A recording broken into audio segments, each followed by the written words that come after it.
모두 합장하시기 바랍니다. 행복 시작 불행 끝. 성공 시작 실패 끝. 신의 행정에 오심을 환영합니다. 아미타불. 오늘은 여러분들과 삶의 네 가지 진리 83쪽의 업에 대해서 여러분들과 같이 공부를 하도록 하겠습니다. 83쪽에 보면 업이란 무엇일까요? 이렇게 질문하셨네요. 우선 업의 법칙은 불교에서 인정하는 광범위한 자연적 인과 법칙 안에 포함되어 있다는 것을 기억해야 합니다. 즉 업은 세계 전체에 작용하는 자연적 인과 법칙 속의 한 특정한 예입니다. 세계 속의 모든 사물과 사건은 여러 원인과 조건이 결합한 결과로서만 생겨난다고 불교에서는 말합니다. 그리고 업은 그 같은 인과 법칙의 한 예입니다. 그런데 업의 법칙은 행위자라는 의지적인 행동을 포함하고 있기 때문에 독특합니다. 행위자를 포함하고 있지 않은 자연적 인과 법칙의 과정이 일어나는 것은 업이라고 부를 수 없습니다. 인과적 과정이 업에 의한 행동이 되려면 의지를 갖고 특정한 행동을 이끄는 개인이 있어야 합니다. 이런 특정한 종류의 인과적 과정을 업이라고 부릅니다. 그러지?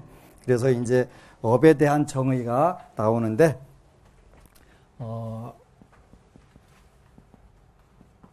업이라고 해놓고서 이쪽에 결론에서 뭐가 두 가지가 있어야 되냐면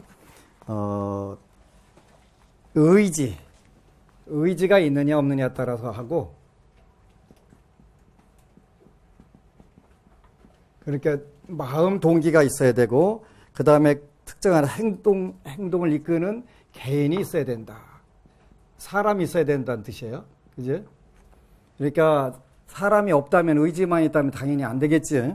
그래서 이런 업에 의해 가지고, 업이라고 하는 것은 반드시 의지를 포함하고 있어야 된다. 그러니까 물론 여러분들이 어떤 의도를 하지 않고도 사고가 나면 책임을 져야 되는 경우들이 있어요. 근데 그럴 경우에는 이제 업으로서는 형성이 안 되는 경우가 되는 거지. 이 뒷부분에 업에 대해서 자세하게 나와요. 그래서 우리 불자들이 가장 쉽게 착각하면서도 어려운 단어가 업이라는 거예요. 모든 걸 전부 업으로 다 갖다가 들어붙이면서 일반적으로는 자기 인생의 부정적인 부분들을 강화시키는 쪽으로 가기 때문에 문제가 되는 거예요. 그래서 업이라고 하는 것은 의지가 가장 크게 작용을 하게 되고, 그 의지를 행동으로 옮긴 개인이 있어야 된다. 어떤 사람이 있어야 된다는 거지. 그래서 자연 법칙을 업이라고 하지 않고, 자연의 인과 법칙 안에 인과의 법칙이 정확하게 적용은 되기는 되지만 반드시 의지적 작용을 해야 된다. 그래서 내가 그런 마음 동기를 갖고 있지 않으면 거기 부분에서 업이 형성이 안 되는 경우들이 많단 말이에요. 이렇게 요 부분들까지도 해가지고 우리 불자들이 업이 무서워서 서운업도 못 짓는 경우들이 있어요. 어느 분이 와가지고 불교 텔레비전 방송을 하나 지방에다 내려고 하는데, 스님들이니까 이제 시주돈을 받아야 되잖아요. 시주돈을 받는 것이 업이 될까 봐서 못하겠다. 한번 그런 분이 얘기하더라고요. 그래서 그럼 나한테 연결해달라. 내가 대신 업 내가 다 받을 테니까. 그런 업의 개념을 정확하게 이해를 못하니까 선업을 짓는 것도 나중에 신도들한테 빚이 된다. 이렇게 착각을 해버리는 거예요. 마음 동기가 올바르고 거기에 대한 어떤 개인이 특정한 행동을 해서 좋은 결과를 냈다면 그건 선업이 되는 것이고, 많은 불자들이 착각하는 건 선업도 악업도 다 업 아니냐 그러는데, 당연히 업이지요. 그런데 선업을 통해서만 우리가 불보살님들이 세계를 들어갈 수 있기 때문에 선업을 안 지키면 못 들어가는 거예요. 근데 이 부분을 착각을 하니까 불교가 힘이 없는 종교가 되는 거예요. 한국에서만. 그래서 이제 우리가 일단은 이런 업을 여러분들이 83쪽부터 공부를 하고, 이 업에 의해 가지고 괴로움이 탄생을 하는데, 요 뒤에 보면은 우리가 받을 수 있는 업의 종류는 세 가지가 있다 그랬어요. 첫 번째는 짓고 받는 부분이 선업이 있다. 당연히 있겠죠. 그 다음에 선업이 아닌 것은 악업이 있겠다. 이건 악업도 아니고 선업도 아닌 업도 있다. 그걸 우리가 무기업 이렇게 표현하지. 그래서 요런 세 가지가 있는데 여기 이제 자세하게 달라이라마는 뭐라고 표현을 하셨냐면 84쪽에 제일 윗부분에 고통을 가져오는 행동들은 일반적으로 부정적이거나 부도덕적인 행동으로 간주됩니다. 즐거움과 행복처럼 긍정적이고 바람직한 결과를 가져오는 행동들은 긍정적이거나 도덕적인 행동으로 간주됩니다. 세 번째 종류는 공평한 마음이나 중립적인 느낌을 가져오는 행동들을 포함하고 있습니다. 이런 행동들은 중립적인 행동이며 도덕적이지도 부도덕적이지도 않다고 간주됩니다. 이렇게 쉬운 거예요. 그러니까 우리가 선업을 질 거냐 악업을 질 거냐 공평무사거나 치우치지 않는 그런 업을 질 거냐 이런 부분들이 있는데 단순하게 이렇게 구분해가지고 여러분들이 공부하게 되면 불교가 쉬워지는 거예요. 그래서 부정적이거나 부도덕적인 행동은 악업이 되는 것이고 당연히 그 다음에 긍정적이고 행복과 즐거움을 가지고 오는 것은 선업이 되고 공평무사거나 어느 쪽으로 특별히 치우치지 않은 업을 우리가 무기업이라고 한다. 이런 세 가지 방법이 있다. 그러니까 이제 세 가지 방법이 있으니까 여러분들이 어느 부분을 늘려나가고 어느 부분을 줄여나가느냐 이 부분들이 늘 그 특별한 행동 개인과 함께 해가지고 되는 부분들이 있어야 된다. 이렇게 되는 거예요. 여러분들 개인 한 분이 어떤 업을 지으면 행복해지고 즐거워질 건가 이 부분들을 모든 부분에서 점검을 해야 돼요. 점검을. 그렇게 돼서 선업을 찾고 여러분들이 긍정적이라고 하니까 엄청나게 어려운 게 아니라 부정적이지 않은 것을 우리가 긍정적인 거라고 하잖아요. 그러니까 부정적인 거라고 하는 것은 우리가 많은 의식 상태가 있는데 하여간 현재 우리 한국인들의 부정적인 사고방식은 첫 번째 슬픔. 계속 슬픔을 불러오는 거예요, 여러분들이. 묻지마, 어떤 살인이라든가 사회적으로 슬픔을 끌어오는 거예요. 왜 그러냐면 각자의 마음들이 자꾸 그쪽으로 잡아당기기 때문에 우리가 끌려가는 거예요. 거기다가 또 요즘에 분노. 어떤 부분에 대해서 누가 뭐 했다 들어가면 왕창 대들어가지고 악플 달아갖고 자살을 하게 시키는 거. 분노. 그 다음에 부정적인, 이거는 악업에 속하는 거예요. 이게 아니고요. 여기 아니고. 그래서 그 다음에가 뭐냐면, 오만, 교만. 이게 영어로는 프라이드라고 표현은 되는 것인데, 이 프라이드라고 하는 것은 좋은 게 아니라 나쁜 거예요. 부정적인 사고방식의 마지막 단계들이 요 부분에 들어가요. 그래서 요런 부분들을 우리가 뭘로 이겨내야 되냐면, 용기라고 하는 글자로 이겨내야 된다. 그래서 용기. 여기로부터 과감하게 벗어나려고 하는. 그러니까 많은 분들이 스님께 와서 혹시 안 좋은 소리 들으면 겁나서 어떻게 해요? 이렇게 묻는 경우가 있어요. 그게 뭐냐면 바로 요런 단계의 부정적인 사고방식이에요. 나는 스님이 어떤 말씀을 하시더라도 그 말을 받아들여서 용기로 그걸 이겨내고 더 멋진 인생을 살고 싶어요. 이렇게 물어야 돼요. 그런데 혹시 제 운명에 나쁜 점이 많이 있다라고 하면 어떡할까요? 그런데 어느 사람이 간에 운명에 좋은 것만 있을 수는 절대 없어요. 되질 않아요. 그렇기 때문에 우리가 어떤 부분이든 간에 용기를 가질 수 있다면 여기서부터 우리가 긍정적이고 행복과 즐거움을 불러오는 그 선업의 마음을 갖게 되는 거예요. 그러니까 여러분들이 부정적인 사고방식의 대표가 뭐냐면 갓 태어나는 애 앞으로 얘가 늙을 때까지 살을까요? 이렇게 묻는 경우예요. 그리고 10년 후에는 제가 좀 운세가 풀릴까요? 이렇게 묻는 분들도 전부 다 이 부정적인 사고방식을 가진 분들이에요. 당장 내 급한 거는 지금 앉은 자리에서 여기가 필요한 것이지 10년 후에가 왜 필요해, 그죠? 10년 전이 10년 후에 필요한가 안 필요한가를 여러분들이 그걸 따져보려면 10년 전 오늘 이 시간에 뭐 했나 혹시 기억하시는 분? 없죠? 있으면 비정상이에요. 있으면 비정상이에요. 없단 말이에요. 그러니까 그 늘 선업이라고 하는 것은 현재 여기서 내가 할 수 있는 일이 뭘까? 이걸 우리가 용기 이렇게 표현하는 거예요. 용기. 그래서 업에는 선업과 악업과 무기업이 있다. 그래서 우리 불교는 끊임없이 선업을 늘려가는 것으로 그 수행을 삼는다. 그러니까 악한 생각, 악한 업을 계속적으로 끊임없이 선업으로 바꿔가는 거지. 그래서 이제 부처님께서 여기와 관련해 가지고 그 오정심관이라고 하는 관법을 그 말씀해 주셨어요. 그게 무슨 뜻이냐면 5가지 이게 우리가 차 쓰는 데를 정거장 하잖아요. 그죠? 정지한다 뜻이.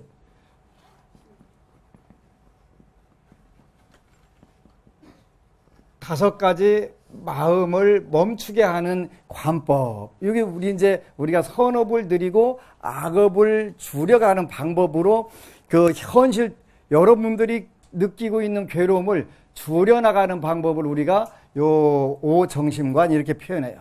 오정심. 5가지 마음을 정지시키자. 그러면 어떻게 시킬 건가? 이제 그래서 이제 오정심관에 대해서 그 공부를 해요. 1번은 다산중생 수식관 그랬네요. 그죠? 어떤 이야기냐면 그 산란함이 많은 중생은 그 호흡하는 방법을 그 호흡을 하면서 세는 방법. 그래서 그 수식관 그래요. 호흡을 세는 거예요. 이 관법을 쓴다 그러는 거예요. 다산중생. 아주 산만하게 그 행동을 하고 마음이 항상 바쁘고 그냥 우왕좌왕하고 안절부절하고 요런 분들은 이제 그 자기 마음 속에서 뭘로 산란한 마음을 멈추게 하냐면 호흡을 하는 걸 통해 가지고 멈추게 한다. 근데 이제 호흡하는 방법도 여러 가지가 있는데 단계별로 이게 똑같은 숫자인데 이건 셀 숫자에 갖고 이 수식관 이렇게 하는 경우도 있고 따를 숫자 써 가지고 그 호흡을 그 들숨 날숨 그거를 따라 가지고 자기 그 숨을 쉬면서 그 공기 나가고 들어가고 하는 거를 그 따라가는 방법. 이런 걸 우리가 똑같이 수식관인데 한자로는 그 숫자로 세거나 그 호흡을 공기를 따라다니거나 들숨 날숨을 하거나 간에 다 수식관이라고 한자를 똑같이 써요. 근데 이제 요즘에는 이런 부분들도 미국의 유명 의과대학에서 이 호흡법에 대해서 그 최첨단 기계를 통해 가지고 조사를 했대요. 사람의 몸이 호흡을 어떻게 하면 가장 활성화가 빨리 되고 좋게 되고 잘 되나 이걸 연구를 한 거예요. 그래서 그 보니까 그 1대 4대 2의 비율로 그 호흡을 하더라. 무슨 뜻이냐면 그 들어 마시는 것을 그 비율상으로 1로 하게 되면 멈추는 거를 그 4로 하고 그 다음에 내뿜는 것을 그 2로 하더라. 그래서 그 여러분들이 숫자를 세면서 호흡을 하는 거 하나, 둘, 셋, 넷, 다섯 이렇게 했다면 여기는 이제 4배 그 되니까 20까지 쉬면서 멈추고 그 다음에 5에 2배니까 10까지 세가면서 천천히 내뿜게 되면은 몸이 가장 빨리 활성화가 되더라. 이게 이제 미국에서 최첨단 기계들을 가지고 무작위로 수없이 많이 반복해가지고 몸의 반응을 보니까 1대 4대 2로 하니까 몸이 제일 좋아지더라. 이걸 조사해갖고 나오는 거예요. 그러니까 여러분들이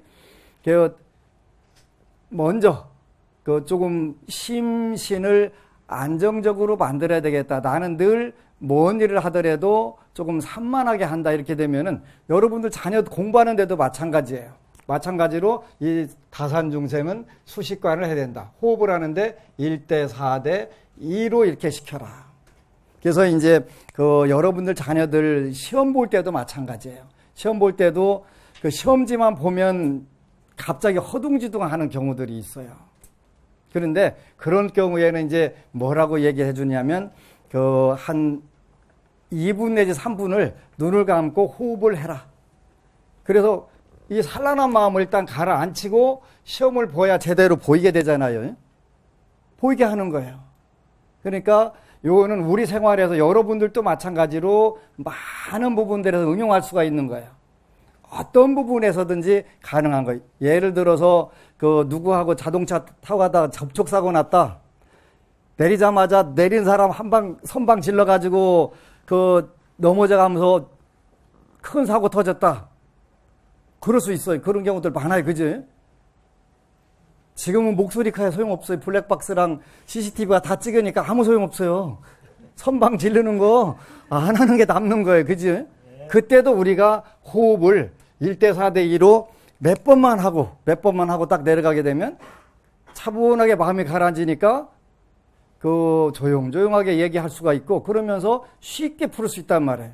그런데 산란한 마음, 시끄러운 마음 가지고 나가면 일단은 큰 소리 치야 된디야 아니면 먼저 한방 갈기고 보자.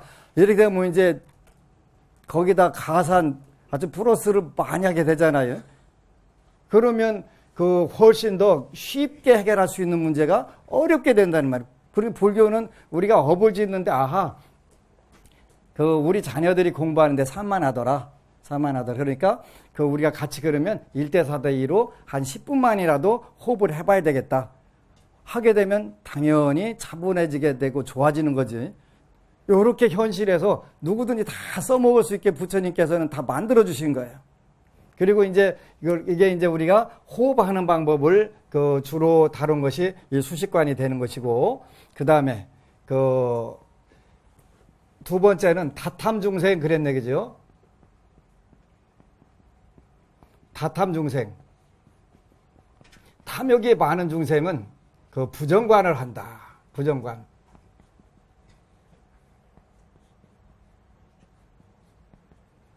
나는 유난히 그 쓸데없이 욕심을 부린다.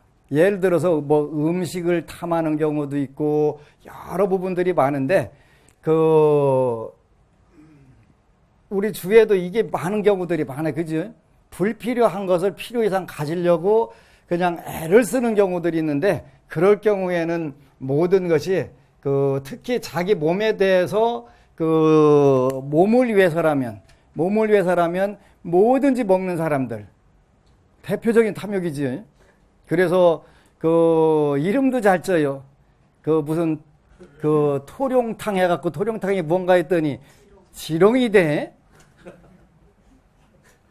이름 멋지게 해서 용봉탕 해갖고 용이 뭔가 했더니 그 자라고 그 봉은 닭이고, 근데 그런 식으로 자기 몸에 좋다고 하니까, 근데 제가 보니까 몸에 좋다는 거 열심히 찾아다니는 사람들이 장수할 줄 알았는데 우리 시골에서 보면 다 일찍 돌아가시더라고요. 그게 희한한 거예요. 몸에 좋다는 거 찾는 사람 치고서, 그러니까 내 몸도 언젠가는 남의 그 벌레들이 밥이 돼야 되는 거잖아요. 여러분들이 그렇게 아끼고 별의별 거 다 먹이고 별의별 거 다 바르고 보톡스도 하고 별짓 다 했는데 결국은 여러분들이 제일 더러워하던 거 음식 만들어주는 것밖에 안 되는 거 평생 살아가지고 별거 아니에요. 그래서 우리가 그 부정관을 내가 그 벌레들의 그 식사구나, 내 몸이. 그렇게 보는 부분들이 굉장히 필요한 거예요. 불교에서는 늘 행복을 먼저 얘기하는 게 아니라 괴로움에 대해서 많이 먼저 얘기를 하는 이유는, 이 괴로움이 뭔가를 정확하게 파악하게 되면은 그 행복이라는 것을 쉽게 할 수 있다고 그랬지. 근데 불교라고 하는 종교는 한 생만 살 것 같으면 아무렇게나 살아도 관계없어요. 불교 안 믿어도 아무 관계없어요. 한 생만 사는 거라고 생각하면. 근데 한 생으로 끝나지 않기 때문에 불교가 필요한 거예요. 그래서 인과법이 필요한 거고, 이런 내가 어떤 마음을 현재 어떻게 다뤄가지고 그걸 멈춰야 되겠다. 이 탐심에 대해서 어떻게 멈춰야 되겠다? 결국 모든 게 몸이 썩어가고 하는, 이걸 늙어가면서 썩어가는 것을 상상을 하게 되면 내가 이렇게 할 필요 없는데, 그리고 여러분들이 갈등이 심하게 될 때도 죽었다고 생각하면 안타깝지, 기쁠 일들이 별로 없지. 그래서 다탐 중생은 부정관을 한다. 그래서 요걸 이제 초기 불교에서는 뭐라고 하냐면 감노의 문. 그래서 부처님께서 감노의 문이 열렸다. 이렇게 표현하셨단 말이에요. 감노의 문이 열렸다. 감노의 문이라고 할 때는 요 달감자, 이슬로자인데, 감노문. 이게 요거는 출가불자들, 부처님 당시에 출가불자들이 제일 중요시했던 수행 방법이에요. 근데 내가 탐욕을 부리는 이유가 뭘까? 요걸 잘 기억을 하셔야 돼. 근데 우리 불자들이 제일 문제가 뭐냐면 원래 여기서 말하는 다탐이라고, 탐욕이라고 하는 것은 여러분들이 말하는 재물이나 수명에 대한 의욕, 욕망을 말하는 게 아니에요. 요건 우리가 일반적으로 갈애라고 표현하는데, 애착되는 거, 애착. 몸이라든가, 자기 몸이라든가 생각에 대한 애착이 강한 거, 이걸 말하는 거예요. 그러니까, 불교는 욕심을 버리는 종교래. 욕심에 두 가지가 있어요. 욕자가, 마음심자가 들어가는 욕자가 있고, 그냥 안 들어가는 욕자가 있어요. 문제는 욕심에 마음이 썩은 게 문제가 되는 거예요. 이걸 우리가, 요거는 버릴 게 되는 것이고, 요거는 일반적으로 의욕, 좋은 부분에 여러분들이 삶을 행복하게 잘 살고자 하는 마음을 우리가 의욕, 요걸 표현하는 거예요. 그럼에도 불구하고 출가 제자들에게는 요것도 약화시켜라, 이렇게 하시는 거예요. 약화시켜라. 제가 불자들은 적절하게 잘 누려라 하는 것이고, 욕망에 대해서, 욕망. 여기다 발을 망쳐 쓰면 욕망이 되지. 요걸 우리가 탐욕, 그렇게 하는 거예요, 탐욕. 이 탐욕은 썩은 거니까. 마음심자 하나 들어가니 안 들어가냐에 따라서. 그래서 원칙적으로 이 부정과는 제가 불자 하더라고는 해당 사항이 없는 거예요. 해당 사항이. 그래서 요 두 가지는 원래 출가불자들의 수행 방법인데, 요게 이제 보편화가 되잖아요. 보편화가 돼서, 이제 우리가 37조도품의 첫 번째가 사념처라고 하는 게 들어가는 거예요. 사념처도 결국은 요 부분을 벗어나지 않아요. 37가지 단계가 있는데, 37조도품이라고도 하고, 도품이라고도 해요. 37가지 단계가 있는데, 단계 중에서 첫 번째가 자량위라고 그래갖고 여러분들은 아니고 스님들이 수행을 하기 위해서 기초 워밍업을 하는 걸 우리가 자량위 또는 자량도 이렇게 표현해요. 요 첫 번째가, 근데 한국에서는 제가 불자들이 이 수행을 한다고 난리가 나 있으니까 이렇게 되면 자칫 잘못하면 불교의 정체성이 흐려져요. 요는 신, 수, 심, 법, 요게 네 가지, 우리가 사념처라고 네 가지 꼭 생각해야 될 거, 요걸 말하는 거예요. 요걸 자량위의 첫 번째가 사념처다. 네 가지를 꼭 늘 기억하라, 그런 뜻이에요. 늘 기억해야 될 곳, 요게 사념처예요. 그게 몸을 생각해야 되고, 우리 감각을 생각해야 되고, 마음을 생각해야 되고, 법을 생각해야 된다. 요게 이제 요런 수행을 들어가기 직전에 우리 마음가짐을 우리가 자량도 이렇게 표현하는 거예요. 그래서 일단은 부정관 같은 경우는 여러분들하고 별 해당 사항이 없으니까 그냥 이런 게 있다라고만 생각하고, 요 수식관 같은 경우는 여러분들이 써먹을 수 있는 거니까 써먹도록 하고, 요게 이제 초기 불교의 부처님께서 초기 제자들에게 가르쳤던 가장 중요한 방법이었다. 이렇게 꼭 기억을 하세요. 이제 여러분들한테 많이 중요하지 않으니까 기억하면 일단은 좋겠죠. 불자니까. 세 번째는 요거는 이제 필요해요. 여기 또 마늘 따자 쓰고서 진짜인데 우리가 진심할 때 참진짜만 있는 게 아니라 다진중생. 요거는 화를 잘 내는 사람. 화를 잘 내는 사람은 뭘 수행해야 된다. 요게 또 나와요. 그게 뭐냐면 자비관이 자비관. 여러분들이 뭔만 얘기만 하면 벌컥벌컥 화를 내게 되면은 그런 사람들은 이제 자비관을 늘 요걸 생각을 하는 거예요. 여러분들이 이제 현실에서 생활이 되는 거지. 자비로운 마음을 가지려고 업에서 자꾸 그쪽을 강화를 시켜나가야 돼요. 강화를. 불교 어느 날 딱 한 번 가더니 자비로운 사람으로 바뀌었다? 그런 일은 절대 없다. 절대 없다. 그렇게 착각을 하는 경우도 있어요. 그리고 또 다른 분들이 옆에 불자가 그렇게 자비심이 없어도 되냐고 하면서 자비심을 그때는 뭘 하냐면 자기하고 둘이 경쟁을 붙거나 이해관계가 첨예하게 대립할 때 네가 포기해라. 네가 불자니까 자비를 베풀어야 된다. 이렇게 써먹으면 그건 안 맞는 거예요. 부처님 그때 포기하라고 안 하셨어요. 그러니까 일단은 이 다진중생 그랬는데 진짜가 두 가지가 있어요. 일반적으로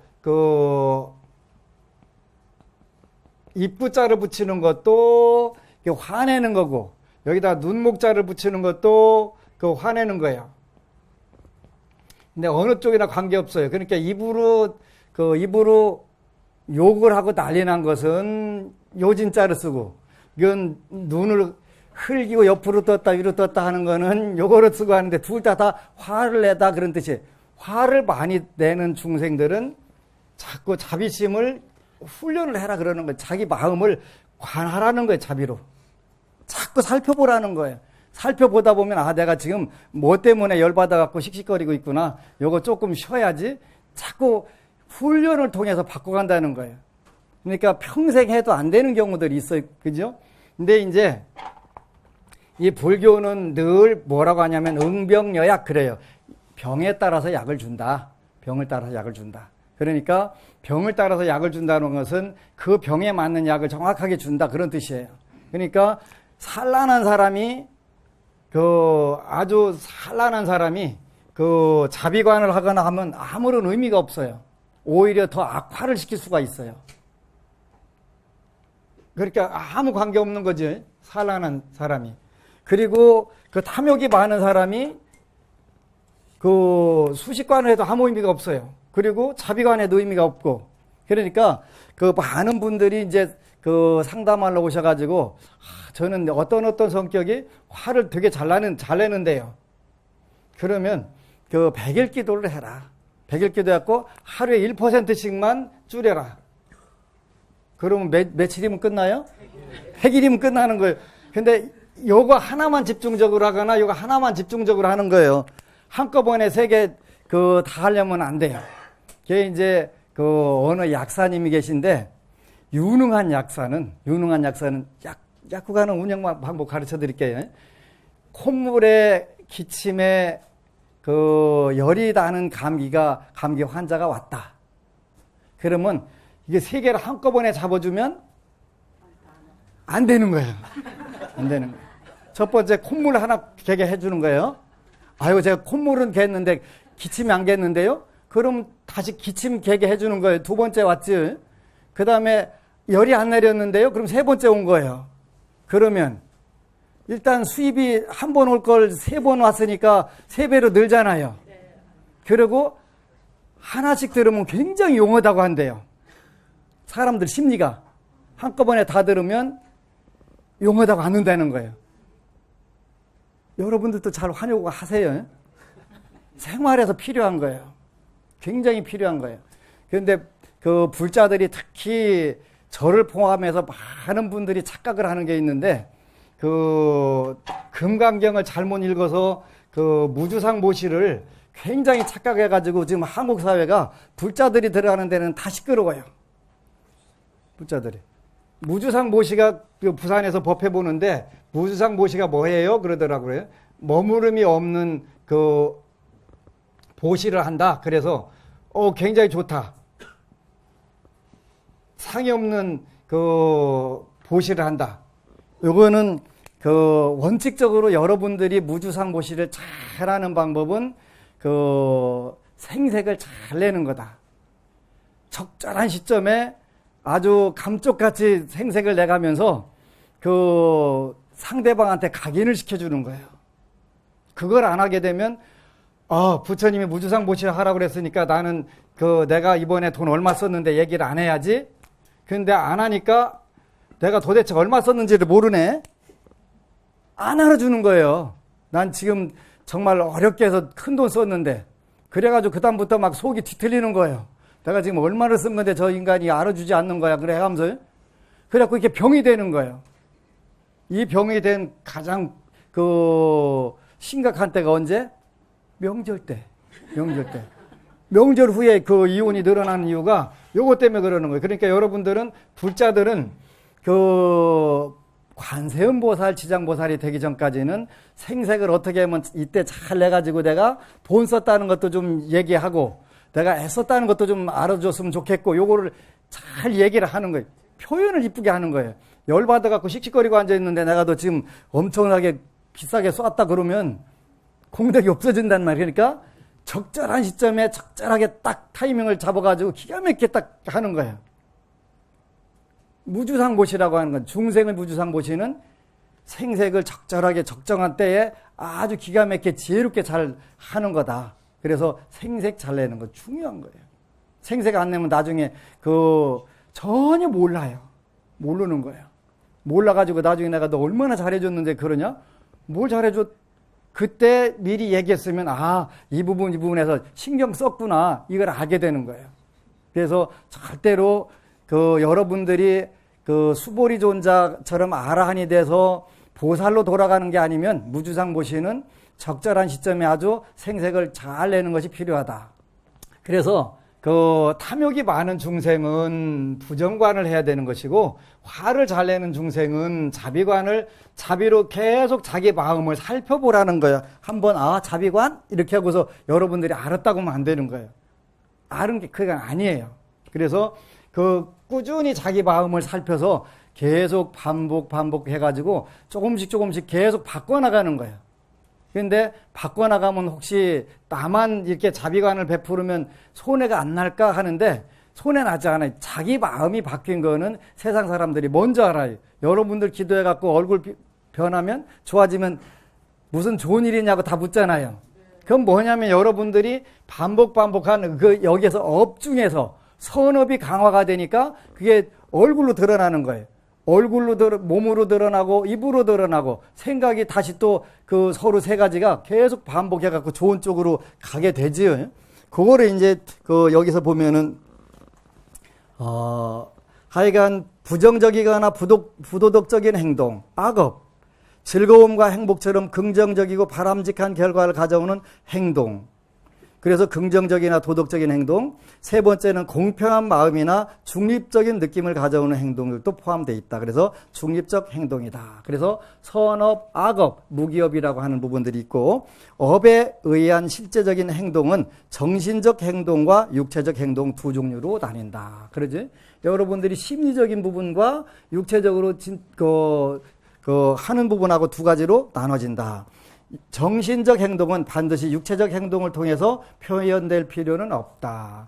생각으로 짓는 업도 전부 이루어진다. 그것도 업이다. 그런 거 업이다. 그렇지? 정신적 행동은 반드시 육체적인 행동을 통해서 표현될 필요는 없습니다. 육체적 행동은 육체적 행동과 말로 표현되는 행동을 포함합니다. 어떤 매개체를 통해서 행동을 표현했느냐에 따라 정신적 행동과 육체적 행동, 말로 표현한 행동으로 구분됩니다. 우리가 이걸 뭐라고 한다고 그랬지? 삼업, 그런데 삼업. 세 가지 업이다. 그래서 신구의, 그러네. 이제 몸과 입과 뜻으로 짓는 업이다. 이걸 우리가 삼업 이렇게 표현하는 삼업. 그래서 이제 보령 용선사라고 하는 분이 경책문에 보면은 우리가 삼업을 쉽게 말키는 방법이 있다. 삼업을 맑게 하는 걸 우리가 정화 이렇게 표현하는데 정화하는 방법이 있다. 청정하게 만드는 방법이 있다. 그래서 그 몸으로 하는 것은 여러분들이 단신정좌 그렇게 단신정좌.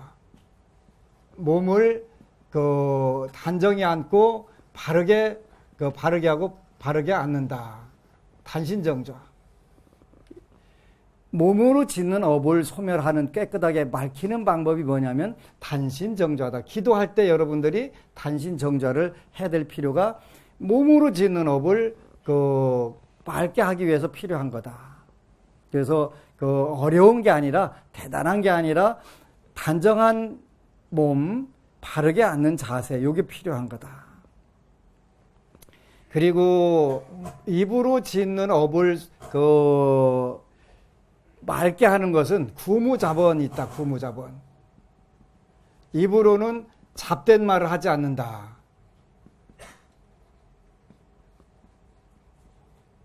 그래서 가능하면 이제 여러분들이 오는 시간도 오면 절에 와서 한 일을 했으면 부처님 전에 와서 독경을 하든 연부를 하든 명상을 하든 이렇게 하는 게 좋다.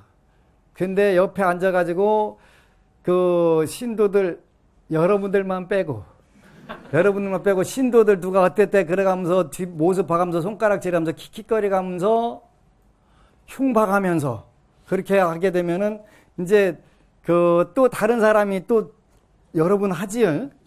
네, 그렇게 품앗이 해갖고 아주 주거니 막거리를 잘 하니까 절집마다 그렇게 시끄러운 거예요. 절집마다 시끄러워. 몇 명만 모이면 험담하는 거. 그거는 업을 짓는 것이지 업을 정화하는 게 아니잖아요.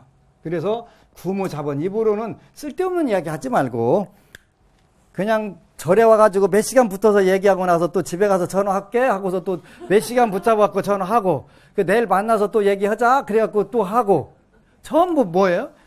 잡된 얘기들 하는 거예요. 인생에 정말 그거 안 되는 얘기들 많이 하게 되잖아요. 조심해야 돼요. 그래서 뜻으로 뜻을 정화하는 것은 의불산란 그러거든요. 이것도 마음을 산란하게 하지 않는다.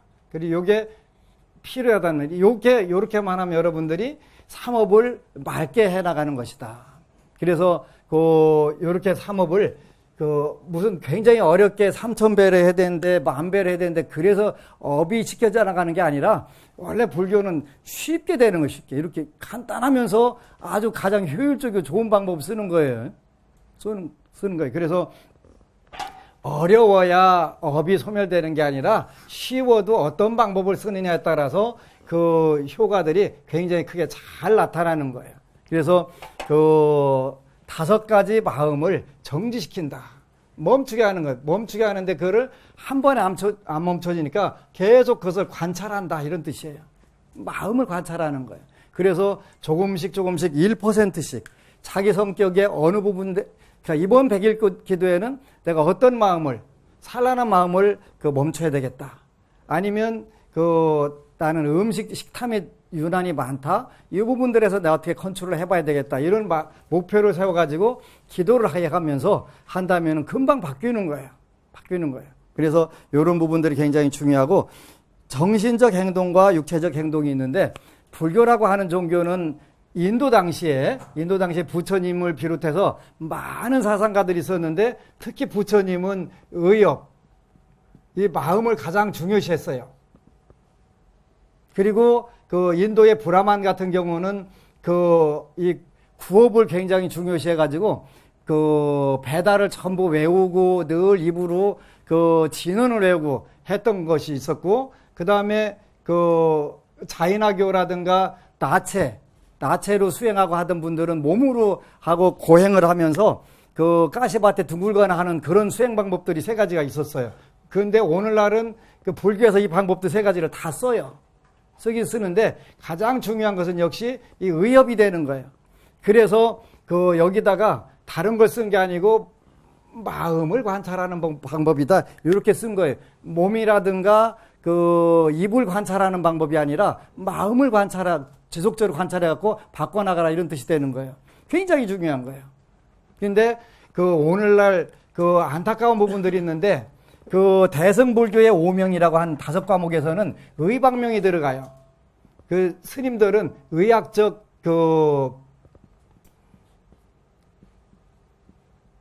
지식을 가져라 그렇게 돼 있어요. 그 티베트 가면은 스님들이 이 의학을 뭐 장의학 해갖고 많이 하시더라고요. 서장의학 하더라고요.